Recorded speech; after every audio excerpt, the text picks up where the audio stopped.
Në vitin 1870, një burr 31 vjeçar në Cleveland, Ohio, kontrollonte 4% të kapacitetit të rafinimit të naftës së Amerikës. Deri në vitin 1880, ai kontrollonte 90%.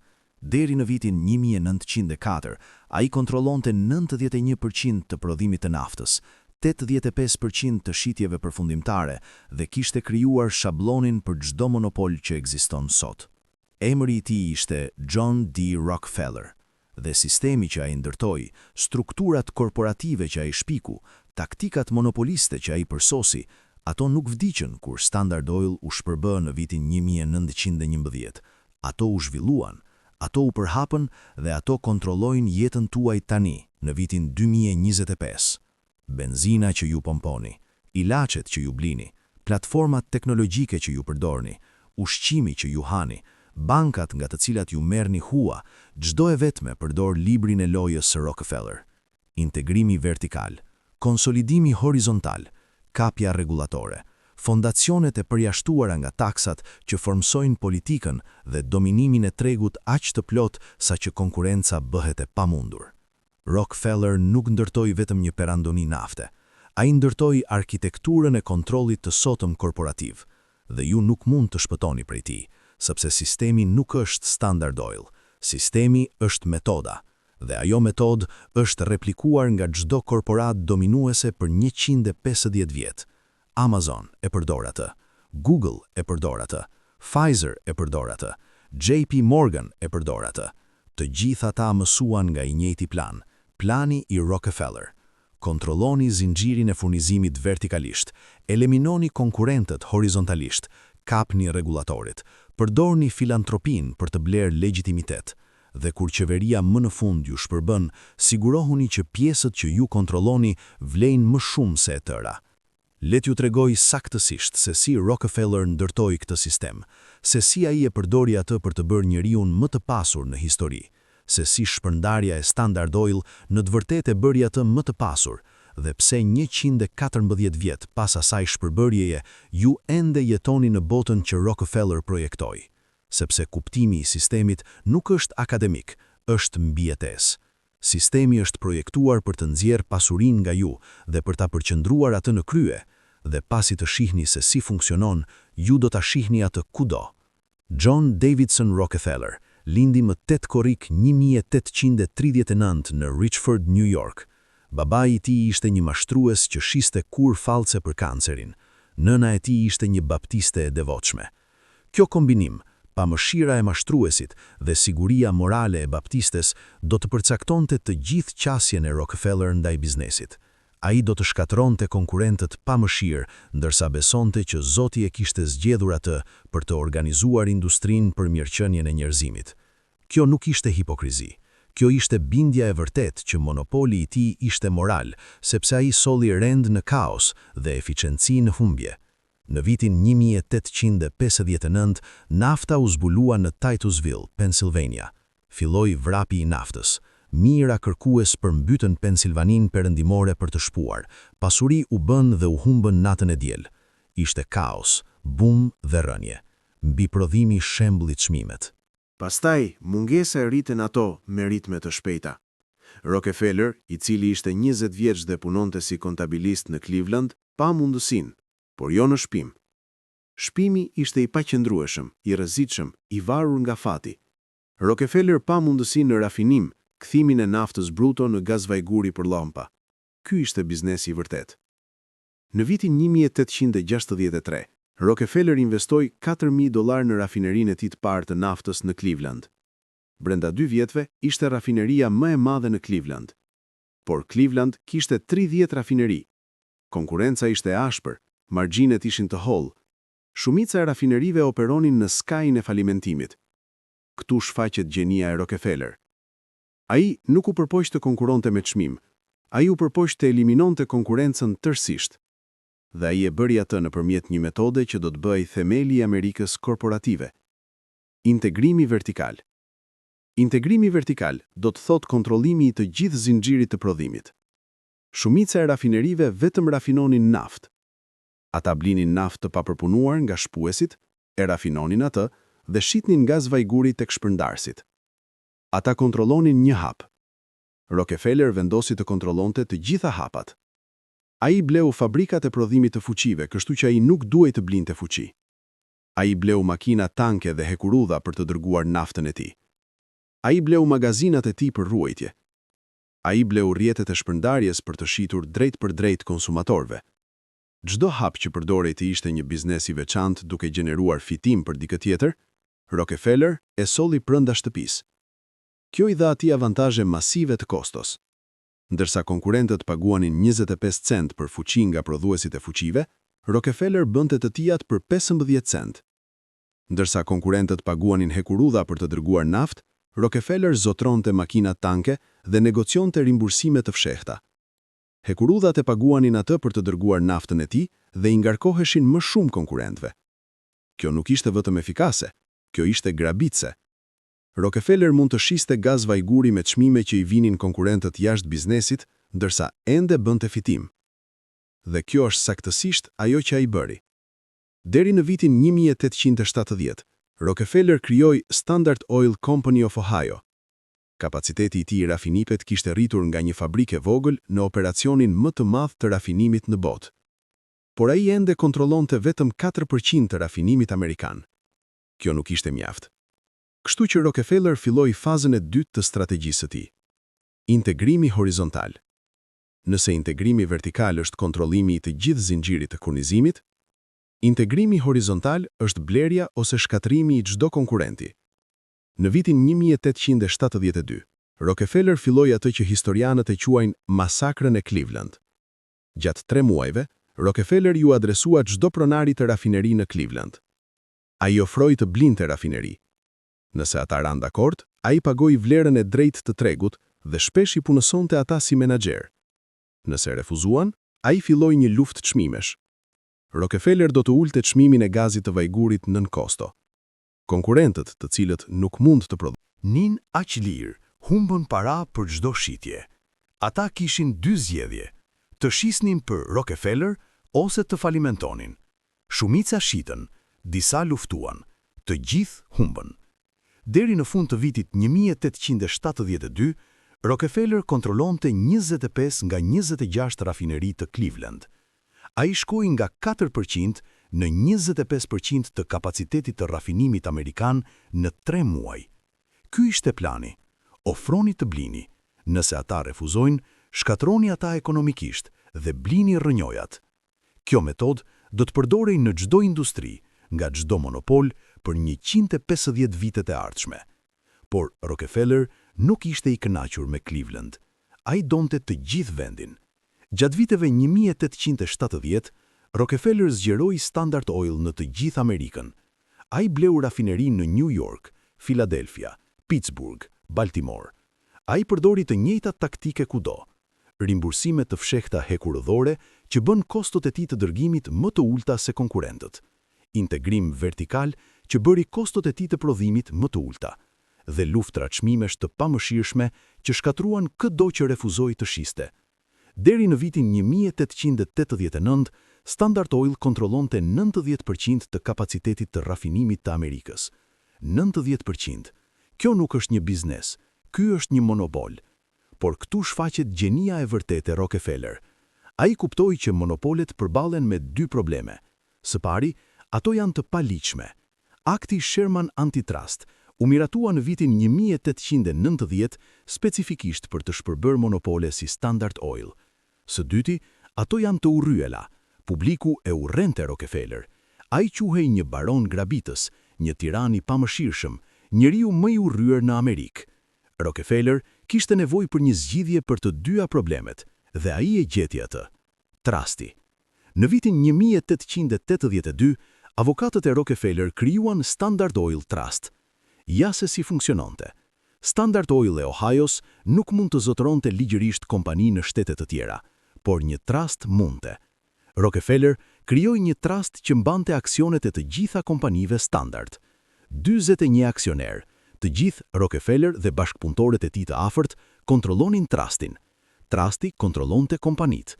Ky ishte trusti i parë i madh korporativ në historinë amerikane, dhe ai u bë modeli për çdo trust që pasoi. trasti i sheqerit, trasti i duhanit, trasti i celikut, të gjithë kopjuan strukturën e Rockefeller. Trasti i lejoi Rockefeller të kontrollonte një monopol në nivel kombëtar, ndërsa teknikisht respektonte ligjet shtetërore, por më e rëndësishmja, ai krijoi një entitet të ri ligjor. Trasti nuk ishte një kompani, ishte një kompani mbajtëse. Ai nuk prodhonte asgjë, ai vetëm zotronte kompani të tjera. Struktura do të zhvillohej në korporatën moderne, kompania prindër që zotronte filiale, Berkshire Hathaway, Alphabet, Meta, Amazon. Ato janë të gjitha pasardhëse të trastit të Rockefeller. Deri në vitin 1904, Standard Oil kontrollonte 91% të rafinimit të naftës në Amerikë dhe 85% të shitjeve përfundimtare. Rockefeller ishte njeriu më i pasur në botë. Vlera e tij neto ishte $900 milion. Kjo është $25 miliard në paratë e sotme. Por kjo është vetëm pasuri në letër. Në kulmin e tij në vitin 1913, Rockefeller vlente $400 miliard të përshtatura me inflacionin, më i pasur se Jeff Bezos, Elon Musk, Bill Gates së bashku, individi më i pasur në historinë moderne. Dhe ai ndërtoi atë pasuri nëpërmjet sistemit. Integrimi vertikal, konsolidimi horizontal, strukturat ligjore që përqendronin kontrollin. Ky ishte sistemi. Por publiku po kthehej kundër monopoleve. Në vitin 1890, Kongresi miratoi aktin Sherman Antitrust, duke bërë monopolet të paligjshme. Në vitin 1906, gazetarja hulumtuese Ida Tarbell botoi historinë e Standard Oil Company, duke ekspozuar taktikat e Rockefeller. Rimbursime të kshehta hekurudhësh, çmime grabitëse, konkurrent shtypës, zemërimi ishte i jashtëzakonshëm. Në vitin 1911, Gjykata Supreme vendosi që Standard Oil ishte një monopol i paligjshëm dhe urdhëroi shpërbërjen e tij në 34 kompani të veçanta. Kjo duhet të ishte fundi, shkatërimi i sistemit, por nuk ishte. Ishte fillimi i evolucionit të sistemit, sepse kur Standard Oil u shpërbë, Rockefeller ende zotëronte aksione në të gjitha 34 kompanit. Standard Oil of New York u bë Exxon, Standard Oil of California u bë Mobil, Standard Oil of Indiana u bë Amoco, Standard Oil of Ohio u bë Ohio, më vonë u blenga BP. Shpërbërja nuk shkatëroi pasurinë e Rockefeller, ajo e shumë fishoi atë. Para shpërbërjes, aksionet e Standard Oil vlenin rreth $600 për aksion.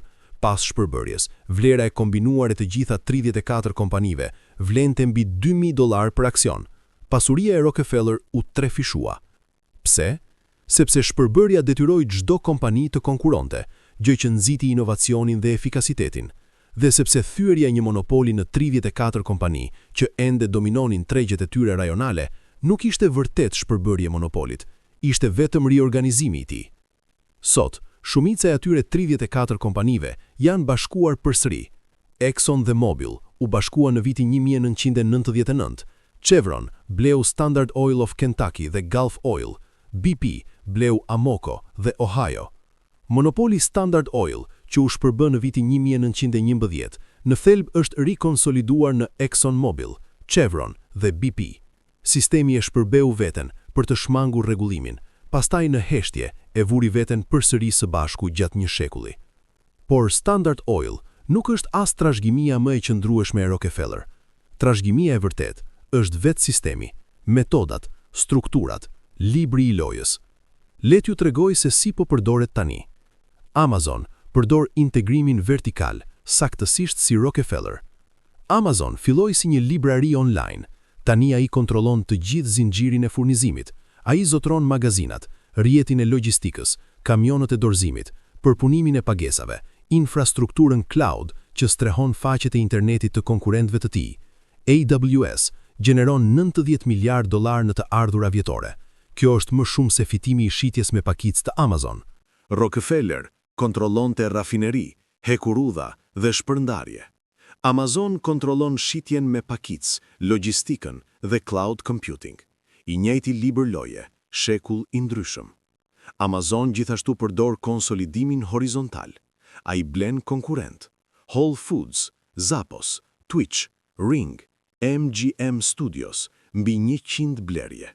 Kur nuk mund të blej një konkurent, ai kopjon produktet e tyre dhe ul çmimet e tyre duke përdorur të dhëna nga tregu i vet.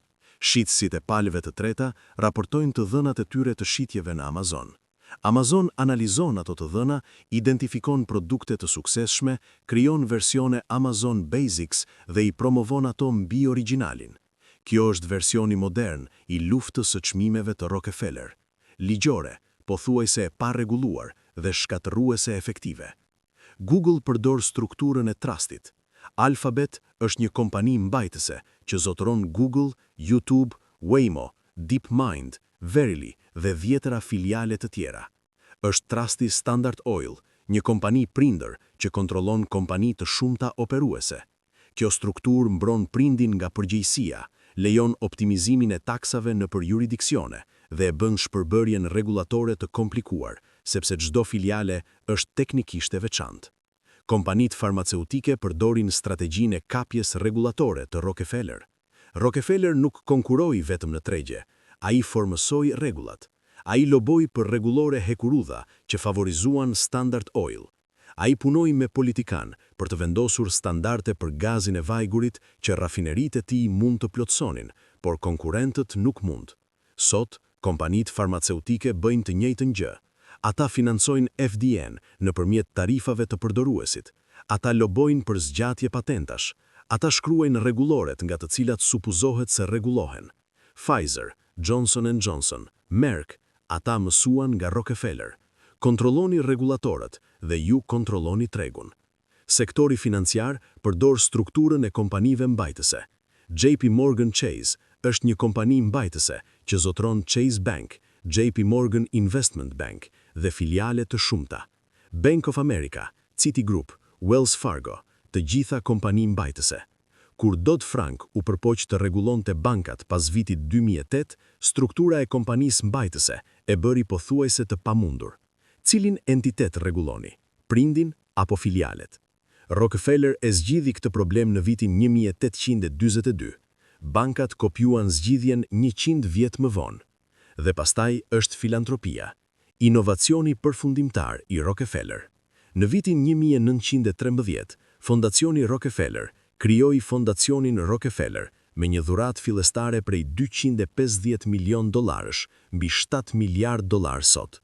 Fondacioni financoi kërkimin mjekësor, arsimin dhe shëndetin publik.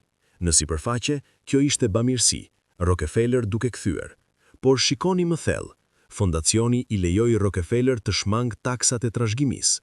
Ai dha atij kontroll mbi cilat universitete merrnin financim, gjë që do të thotë kontroll mbi atë që mësohej dhe kërkohej. Ai i bleu atij legjitimitet. Njeriu që shkatroi mira konkurrent tani ishte një filantrop. Njeriu më i urryer në Amerikë u bë një bamirës i dashur. Fundacioni Rockefeller financoi krijimin e arsimit të sotëm mjekësor. Ai financoi Johns Hopkins, Universitetin e Chicagos, Universitetin Rockefeller. Ai krijoi modelin për shkollat mjekësore që theksonin ndërhyrjet farmaceutike mbi kujdesin holistik. Kjo nuk është teori konspirative, kjo është histori e dokumentuar. Fondacioni formësoi mjekësinë amerikane për të favorizuar modelin farmaceutik, dhe kompanitë farmaceutike, shumë të zbritura nga divizione kimike të Standard Oil, fituan jashtëzakonisht. Sot, çdo miliarder përdor librin e lojës së Rockefeller. Bill Gates themeloi fondacionin Bill and Melinda Gates, $75 miliard në asete. Ai financion iniciativa të shëndetit global, formon politikat e OBSH-s dhe ndikon qeveritë kombëtare. Mark Zuckerberg krijoi Chan Zuckerberg Initiative. Warren Buffett premtoi shumicën e pasurisë së tij në fondacionin Gates. Këto nuk janë vetëm bamirësje. Ato janë shmangje taksash, ndërtim trashëgimie dhe ndikim politikash. Rockefeller shpiku modelin. Miliarderët modern e përsosën atë. Familja Rockefeller ende ekziston, ende ndikuese. David Rockefeller, nipi i John D., vdiq në vitin 2017 në moshën 101 vjeç. Ai ishte kryetari Chase Manhattan Bank, themeluesi Komisionit Trilateral, një nga njerëzit më të fuqishëm në financën globale për 50 vjet. Pasuria e familjes, e vlerësuar në $11 miliard, është përhapur në qindra traste dhe fondacione: Rockefeller Brothers Fund, Rockefeller Family Fund, David Rockefeller Fund. Ata ende formësojnë politikat, financojnë kërkimin dhe ndikojnë politikën 150 vjet pasi John D. filloi Standard Oil. Dhe këtu është pjesa më e rëndësishme. Sistemi nuk është projektuar për të shpëtuar. Ai është projektuar për të qenë pa dukshëm, derisa ju jeni tashmë të kapura. Ju blini benzinë të rafinuar nga ExxonMobil ose Chevron, pasardhës të Standard Oil. Ju blini nga Amazon, e cila përdor integrimin vertikal dhe konsolidimin horizontal të Rockefeller. Ju kërkoni në Google të strukturuar si një trust si Standard Oil. Ju merrni farmaceutik të zhvilluar nëpërmjet një sistemi mjekësor të formësuar nga grantet e fondacionit Rockefeller. Ju bankoni me institucione duke përdorur strukturat e kompanive mbajtëse të Rockefeller. Dhe taksat tuaja financojnë rregullore të shkruara nga industritë që rregullohen pikërisht siç projektoi Rockefeller. Sistemi është vetë përhapës. Ai përqendron pasurinë, ai eliminon konkurrencën, ai kap rregulatorët dhe ai përdor filantropinë për të blerë legjitimitet, ndërsa shmangin taksat. Ky është sistemi Rockefeller dhe nuk është një konspirat. Është thjesht strukturë korporative, ligjore, e pranuar dhe replikuar nga çdo kompani dominuese në çdo industri të madhe. Ju nuk mund të blini naft jashtë pasardhësve të Standard Oil. Ju nuk mund të shmangni rrjetin e logjistikës së Amazon. Ju nuk mund të zgjidhni të mos merrni pjesë në mjekësinë farmaceutike të formësuar nga grantet e Rockefeller. Ju nuk mund të shpëtoni nga sistemi bankar i ndërtuar mbi modelin e kompanisë mbajtëse të Rockefeller. Ju jetoni brenda sistemit dhe sistemi nxjerr pasuri nga ju çdo ditë të vetme dhe e përqendron atë në krye pikërisht siç e projektoi Rockefeller ta bënte në vitin 1870. Ja çfarë bën Rockefeller të ndryshëm nga baronët e tjerë grabitës. Carnegie ndërtoi mulli çeliku. Kur ai vdiq, US Steel mbeti, por kontrolli personal i Carnegiet mbaroi. Vanderbilt ndërtoi hekurudha. Kur ai vdiq, hekurudhat vazhduan por u fragmentuan. JP Morgan ndërtoi perandori financiare. Kur ai vdiq, partnerët e tij vazhduan, por dominimi i tij personal u zbeh. Por Rockefeller ndërtoi një sistem, dhe sistemet nuk vdesin me krijuesit e tyre. Ato zhvillohen, ato përshtaten, ato përhapen. Standard Oil u shpërbë në vitin 1911, por modeli i integrimit vertikal u përhap në çdo industri. Struktura e trustit u bë kompania mbajtëse, kapja rregullatore u bë lobim, filantropia u bë fondacione. Çdo pjesë e sistemit të Rockefeller u kopjua, u rafinua dhe u fut në ligjin korporativ, kodin tatimor dhe kornizat rregullatore. Rockefeller vdiq në vitin 1937, por sistemi i tij u bë më i fortë pas vdekjes së tij, sepse nuk ishte i varur nga ai, ishte strukturor. Le t'ju tregoj mekanizmin se si sistemi nxjerr pasuri nga ju. Ju keni nevojë për benzinë, ju keni një zgjidhje: Exxon, Chevron, BP, Shell. Të gjitha janë oligopole të koordinuara me çmime të zbritura nga Standard Oil ose duke përdorur metodat e tij. Ju nuk po zgjidhni, ju po zgjidhni midis degëve të së njëjtës pemë. Ju keni nevojë të blini produkte, ju keni një zgjidhje: Amazon, Walmart, Target. Amazon dominon nëpërmjet integrimit vertikal. Walmart dhe Target duhet të përputhen me shkallën e tij ose të vdesin, i njëjti sistem, kompani të ndryshme. Ju keni nevojë për kërkim në internet. Google ka 92% të pjesës së tregut. Kjo është më e lartë se kulmi i Standard Oil prej 91%, por Google nuk konsiderohet monopol nga rregulatorët, sepse është falas. Ju paguani me të dhëna në vend të parash. Rockefeller do ka kishte dashur këtë inovacion, një monopol aq i plot sa përdoruesit as nuk kuptojnë se po paguajnë. Ju keni nevojë për media sociale. Facebook ka 3 miliard përdorues, Instagram gjithashtu Facebook, WhatsApp gjithashtu Facebook. Ju nuk po zgjidhni platforma, ju po zgjidhni cilën pron Meta të përdorni. Konsolidim horizontal, saktësisht si Rockefeller. Ju keni nevojë për kujdes shëndetësor. Ju shihni një doktor të trajnuar në një sistem të formësuar nga grantet e fondacionit Rockefeller. Ju merrni farmaceutik të zhvilluara nga kompani duke përdorur patenta, rregullore dhe struktura pionier nga divizionet kimike të Standard Oil. Ju paguani kompani sigurimi. Çdo hap nxjedhje, çdo zgjedhje një iluzion. Amerikanit mesatari kushtojnë $4.000 në vit për benzinë, $3.000 në vit në Amazon, $5.000 në vit për kujdes shëndetësor për te i sigurimit, $4.200 në vit për internet dhe shërbime teknologjike. Kjo është $13.200 në vit që rrjedhin në kompani duke përdorur sistemin e Rockefeller. Gjatë një jete, kjo është $660.000 transferim pasurie, jo në startupe inovative ose biznese të vogla në korporata monopoliste, duke përdorur taktika 150 vjeçare për të eliminuar konkurencën dhe për të nxjerrë fitim maksimal. Dhe ju nuk mund të shpëtoni prej tij. Ju mund të refuzoni të blini benzinë, por ju duhet të punoni, gjë që kërkon transport. Ju mund të refuzoni të përdorni Amazon, por çmimet konkurruese dhe komoditeti e bëjnë pothuajse të pamundur për të shmangur. Ju mund të refuzoni Google, por cila alternativë ka 92% të pjesës së pregut? Ju mund të refuzoni Facebook, por lidhja sociale kontrollohet nga platformat e Meta. Ju mund të refuzoni mjekësinë farmaceutike, por licencimi mjekësor, mbulimi i sigurimit dhe pranimi kulturor janë të gjitha të formësuara nga sistemi Rockefeller. Ky është arritja përfundimtare e Rockefeller. Jo që ai u bë njeriu më i pasur në histori, që ai ndërtoi një sistem që e bën shpëtimin të pamundur, një sistem ku çdo rrugë të çon përsëri në kontroll të konsoliduar korporativ, ku konkurenca shtyhet para se të kërcënojë lojtarët dominues, ku rregulatorët mbrojnë hyrësit në vend të konsumatorëve, ku filantropia blen ndikim që përhap sistemin. Ky është sistemi Rockefeller, dhe ju jetoni në të pavarësisht nëse e dini apo jo. Por këtu është ajo që Rockefeller kuptoi, që shumica e njerëzve humbasin. Sistemi nuk është i keq, është efikas. Integrimi vertikal zvoglon kostot. Konsolidimi horizontal eliminon konkurencën e kotë.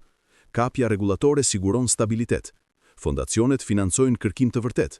Sistemi funksionon. Ai ofron produkte më lirë, më shpejt dhe më me besueshmëri se sa tregjet kaotike. Standard Oil e bëri gazin e vajurit të përballueshëm për amerikanët mesatar. Para Standard Oil, gazi i vajurit kushtonte 58 cent për galon. Pas efikasiteteve të Standard Oil, 8 cent për galon, një reduktim çmimi prej 86%. Kjo nuk është shfrytëzim, kjo është efikasitet. Amazon dorëzon produkte në 2 ditë, Google përgjigjet çdo pyetje në sekonda. Pfizer Mobil prodhon gazin në shkallë. Sistemi ofron vlerë. Problemi nuk është që nuk funksionon. Problemi është që ai përqendron pasurinë në krye, ndërsa ofron efikasitet në fund. Ju merrni gazin të lirë, dërgesë të shpejt, informacion të menjëhershëm dhe ilaçe efektive. Trashëgimtarët e Rockefeller merrin triliona në pasuri të akumuluar. Të dyja gjërat janë të vërteta. Pra, çfarë bëni ju? Si i përgjigjeni një sistemi që nuk mund të shpëtoni? 3 opsione. 1. Pranojeni atë. Kuptoni që konsolidimi dhe monopoli janë karakteristika të kapitalizmit të avancuar, jo defekte. Përdorni efikasitetet që ato ofrojnë, blini nga Amazon, përdorni Google, pranoni që pasuria do të përqendrohet. 2. Rezistoni ndaj tij. Mbështesni zbatimin antitrust, blini nga bizneset e vogla edhe kur kushton më shumë. Përdorni alternativa, edhe kur janë inferiore. Votoni për politikanë që premtojnë të shpërbëjnë monopolet. Bëjeni sistemin më pak efikas në shkëmbim për konsolidim më të vogël. 3. Kuptojeni atë dhe pozicionohuni në përputhje me rrethanat. Nëse ju nuk mund të shpëtoni nga sistemi, përfitoni nga ai. Blini aksione në kompanitë që dominojnë: Exxon, Chevron, Amazon, Google, Pfizer, JP Morgan. Nëse sistemi nxjerr pasuri nga të gjithë dhe e përqendron atë në këto kompani, zotroni këto kompani. Kjo është ajo që Rockefeller bëri. Ai zotronte Standard Oil, ndërsa të gjithë të tjerët blinin produktet e tij. Ai nxori pasuri nga sistemi që ai ndërtoi. Ju mund të bëni të njëjtën gjë, jo në shkallën e tij, por proporcionale. Zotroni nxjerrësit në vend që të nxirret nga ju. Kjo nuk është këshill investimi, kjo është njohje modeli. Sistemi Rockefeller ka përqendruar pasuri për 150 vjet. Ai do të vazhdojë të përqendrojë pasuri sepse është i futur në ligjin korporativ, kodin tatimor dhe strukturat rregullatore. Lufta kundër tij është fisnike, por lodhse. Shpëtimi nga ai është i pamundur. Kuptimi i tij dhe pozicionimi brenda tij është pragmatik. John D. Rockefeller vdiq në vitin 1937 në moshën 97 vjeç. Ai jetoi mjaft gjatë për të parë Standard Oil të shpërbëhet, të rikonsolidohet dhe të përhap metodat e tij në çdo industri. Ai jetoi mjaft gjatë për të parë fondacionin e tij të rimodelojë mjekësinë dhe arsimin amerikan. Ai jetoi mjaft gjatë për të parë niprit e tij të pozicionuar në krye të financës dhe industrisë amerikane. Ai ndërtoi një sistem që e mbijetoi atë me një shekull dhe do të na mbijetojë të gjithëve. Sistemi është integrimi vertikal, konsolidimi horizontal, trastet korporative, kapja rregullatore dhe ndikimi filantropik. Ai filloi me Standard Oil, ai u përhap në çelik, hekurodha, sheqer, duhan, pastaj në automjete, elektronik, farmaceutik, teknologji. Tani ai dominon çdo sektor të ekonomisë dhe ju nuk mund të shpëtoni nga ai. Ju vetëm mund ta kuptoni atë. Rockefeller tha, konkurenca është një mëkat. Shumica e njerëzve e dëgjojnë këtë si lakmi, por Rockefeller e nënkuptonte atë teologjikisht. Konkurenca është e kotë, ajo duplikon përpjekjen, ajo shkatëron kapital. Konsolidimi është i drejtë, ai krijon efikasitet, ai u shërben konsumatorëve nëpërmjet çmimeve më të ulta. Monopoli nuk është vjedhje, është gjendja përfundimtare natyrale e tregjeve. Ky ishte botkuptimi i Rockefellerit dhe ai ndërtoi një sistem për ta zbatuar. 150 vjet më vonë, ne jetojmë në atë sistem. Amazon eliminon konkurencën e shitjes me pakicë. Google eliminon konkurencën e kërkimit. Meta eliminon konkurencën e mediave sociale. Exxon, Chevron dhe BP kontrollojnë naftën. Pfizer, Merck dhe J&J kontrollojnë farmaceutikën. JP Morgan, Bank of America dhe Citi kontrollojnë bankën. Konsolidimi që Rockefeller filloi ka arritur përfundimin e tij logjik. Gjendja përfundimtare nuk është mira konkurrent. Janë 3 deri në 5 lojtarë dominues në çdo industri, të gjithë duke përdorur librin e lojës së Rockefeller. Dhe konsolidimi vazhdon. Çdo vit, më pak kompani kontrollojnë më shumë pjesë tregu. Çdo vit, pengesat për hyrje bëhen më të larta. Çdo vit, sistemi bëhet më i vështirë për të shpëtuar. Ky është sistemi Rockefeller, jo Standard Oil. Metoda. Dhe metoda është e përjetshme sepse funksionon. Nëse ky video ju tregoi një sistem që nuk kishit parë kurrë më parë, nëse ju kuptoni tani që strukturat korporative që kontrollojnë jetën tuaj u ndërtuan nga një njeri 150 vjet më parë, pajtohuni në këtë kanal, sepse kuptimi i sistemit është hapi i parë. Ju nuk mund të shpëtoni nga sistemi Rockefeller, por ju mund ta shihni atë, dhe të parit e ndryshon gjithçka. John D. Rockefeller krijoi një sistem që ju nuk mund të shpëtoni. Integrimi vertikal, konsolidimi horizontal, trastet korporative, kapja rregullatore, ndikimi filantropik. Ai sistem është ekonomia moderne dhe ju jetoni në të çdo ditë të vetme. Mirë se vini në botën e Rockefeller.